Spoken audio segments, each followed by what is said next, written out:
Berita soal IGFS ini lagi trending di mana-mana, terutama bagi para kalangan pemain dengan berita kenegatifannya. Emang siapa sih IGFS ini? Sosokan ingin mengambil langkah besar agar terlihat kerja, tapi kenyataannya hanya kebodohan dan malu-maluin saja. Saya Blo Jagger, langsung aja saya bahas.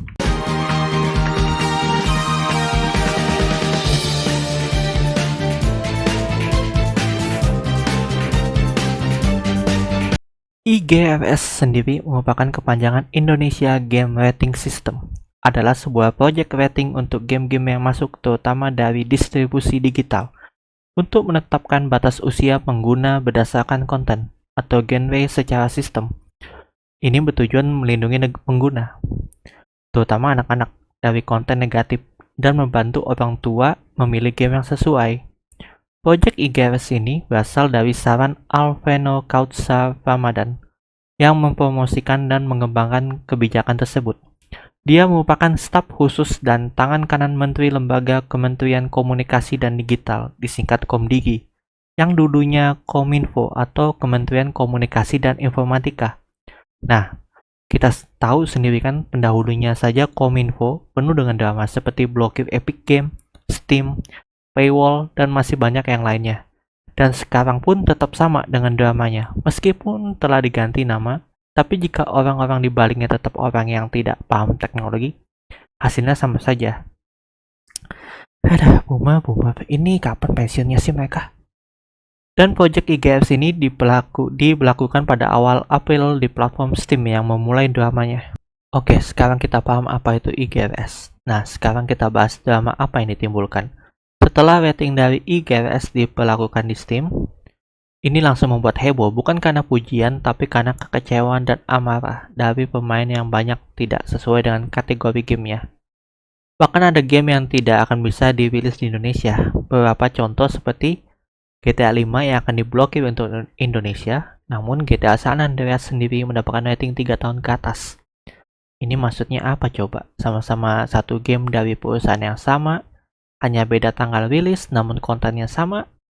Ini yang ngasih rating dikira dulu banyak anak kecil main GTA San Andreas di PS2 dikira untuk anak-anak, sedangkan GTA 5 yang secara konten 11-12 itu baru dianggap terlalu vulgar sampai nggak diterima masuk. Entah apa gitu yang dipikirkan mereka. Lalu Dead Space dikasih rating 3 tahun ke atas juga. Ini apa lagi game horror dengan kengerian yang bisa bikin trauma dikasih rating untuk anak-anak. Ada. Lalu ada Upin Ipin, baik animasi yang di TV saja kita tahu ini untuk anak-anak. Begitu pula dengan game ya, tapi kalian tahu dikasih rating berapa? Rating 18 tahun. Apa ini cuy, mereka punya dendam atau nonton dan lihat gamenya lewat situs biru kah? Bisa-bisanya kasih rating 18 tahun ke atas. Dan masih banyak lagi contoh-contoh game yang dikasih rating absurd seperti ini.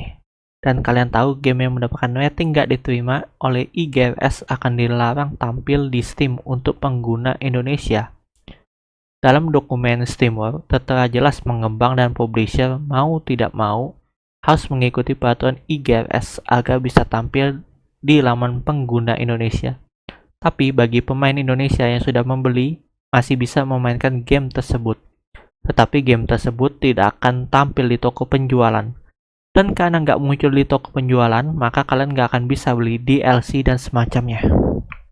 Setelah heboh dan membuat nama Komdigi kembali buruk lagi setelah diserang oleh pemain di seluruh Indonesia, Komdigi melakukan klaim bahwa Steam meminta maaf atas kelalaian mereka. Ini benar-benar bikin saya nggak bisa berkata lagi. Secara logika aja, sebelum IGFS muncul, Steam aja udah ngasih rating yang sesuai, bahkan ada peringatan ketelanjangan dan semacamnya. Nah, IGFS sendiri ngasih rating 3 tahun untuk game yang ada konten gituan. Dikira pemain game tuh pada bodoh atau minim literasi kah? Secara singkat, game-game sejak dulu sudah dikasih standar internasional seperti PEGI. Tapi entah kenapa ini Komdigi kekeh banget pengen punya rating sendiri. Pas nggak sesuai malah nyalain Steam-nya. Ya tapi mau gimana lagi, namanya boomer, mana mau salah ya kan? Dan kalian tahu apa plot twistnya? Ternyata memang benar Steam meminta maaf atas kelalaian mereka dan miskomunikasi. Tapi Tapi ada yang saya heran, ini mereka sudah melakukan komunikasi selama 2 tahun supaya IGRS bisa diterapkan, tapi masih bisa miskom dan berakibat fatal seperti ini. Entahlah selama 2 tahun ngapain aja, tapi pada akhirnya rating absurd dari IGRS telah dicabut dan kembali menggunakan rating yang awal lagi. Dan kalian berpikir semua sudah berakhir? Tidak semudah itu cuy. Entah karena tidak merasa puas, karena sudah menang lawan Steam, IGRS berlanjut dan menjangkau lebih luas dan besar lagi. Kali ini menyeret perusahaan pengembang dan publisher juga. Dimulai dari seorang user Reddit Mevinity yang masuk website IGRS yang saat itu tidak bisa diakses atau sedang mengalami respon masuk yang lama. Tapi malah ketemu dokumen penting yaitu hampir 1000 email pengembang beserta juga gameplay game-game yang belum dirilis seperti 007 First Light dan disertai bukti Google Drive yang dikirim user tersebut. Dan pernyataan tersebut didukung oleh Chris Anthony dari CEO Toge Production yang bilang sistem klasifikasi dan proteksi keamanan data yang jelek akan menyebabkan kebocoran besar-besaran. Dan ya, yang ditakutkan terjadi. Seperti game 007 First Light yang nggak tahu itu game dari film terkenal James Bond.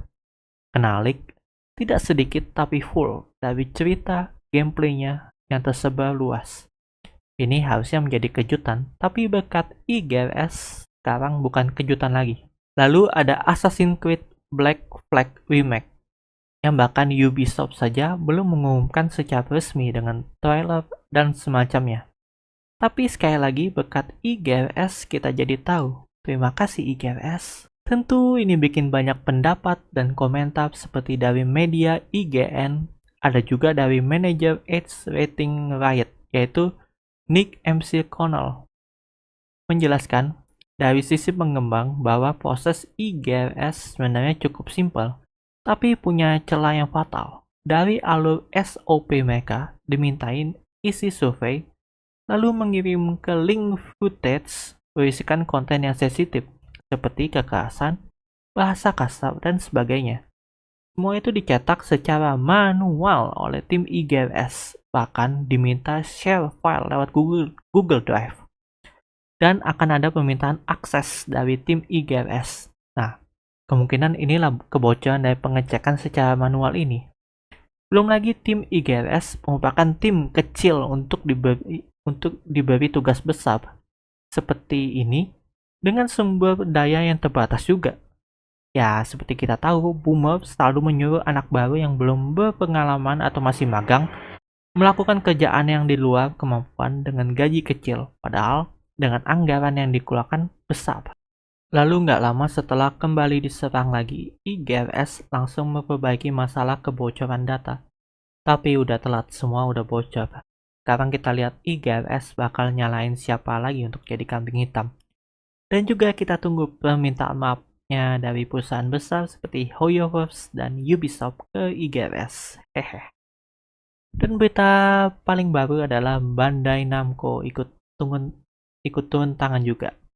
Berasal dari informasi kemungkinan besar akunnya Mevinity yang merupakan orang yang sama dengan akun Redditnya yang tadi sebelumnya yang menemukan celah kebocoran ini, atau hanya orang iseng saja yang menggunakan namanya. Dalam sebuah live streaming YouTube Gamebird, ada Mevinity ikut chat pada live chat dan bilang bahwa akun Redditnya di DM bahwa pihak Bandai Namco bertanya terkait celah keamanan pada situs IGRS. Tentu sebelum si Mevinity di DM, pihak Bandai Namco sudah menghubungi dan mengirim email ke Meuya Hafid selaku Menteri Komdiki terkait masalah yang menyeret banyak nama perusahaan game. Alasan Bandai Namco ialah karena gamenya Egg House of Endcraft, yaitu game dari anime terkenal Sword Art Online atau SAO, yang juga bocor terutama gameplaynya. Nah, Mevinity di DM buat mastiin udah beneran di down atau nggak situsnya, sumber leaknya, supaya orang nggak bisa mengakses gameplaynya lagi. Dan tambahan dari Mevinity, dia juga sudah email baik IGRS maupun Komdigi soal bug yang tidak menampilkan semua game yang ada di websitenya. dan sampai sekarang masih belum ada respon. Dan ya, meskipun semua dua drama di atas tadi bisa dibilang sudah selesai, tapi dampaknya tentu masih ada dan mungkin akan lebih merugikan. Yang paling mungkin akan terjadinya region lock, dikarenakan perusahaan atau pengembang game yang mau rilis gamenya nanti akan mengecualikan untuk Indonesia, dikarenakan tidak ingin mendapatkan rating yang tidak sesuai dengan tema game yang mau dipasarkan dan tidak mengenai target pelanggannya. Daripada beresiko rugi, mending sekalian aja jangan dipublis. Belum lagi keamanan data yang jelek yang bisa mengakibatkan bocornya data game yang membuat unsur kejutan dan hype untuk pemain menjadi berkurang. Lalu bisa ini juga masuk ke pengadilan arbitrase internasional oleh perusahaan pengembang dan publisher yang merasa dirugikan. Dan ya, jika ini terjadi akan memakan biaya besar juga. Dan tebak pakai uang siapa? Ya uang pajak kita lagi. Ada uang pajakku untuk bayar orang-orang dongo. Dan itu dia drama dari IGRS. Yang berkat itu sekarang pemain luar juga tahu betapa buruknya sistem kita saat ini. Semoga IGRS bisa lebih baik lagi jika memang dibuat untuk kebaikan dan bukan ada maksud tersembunyi. Dan subscribe dan nyalakan lonceng ya, karena masih akan ada berita video terbaru dan kejutan baru lagi. Terima kasih udah nyempetin waktu nonton, saya Blow Jagger, dan kayak biasa jika ada yang kurang atau mau ditambahkan, kalian bisa tulis di komentar, kita bisa berdiskusi lebih dalam lagi. Terima kasih dan sampai jumpa di video berikutnya.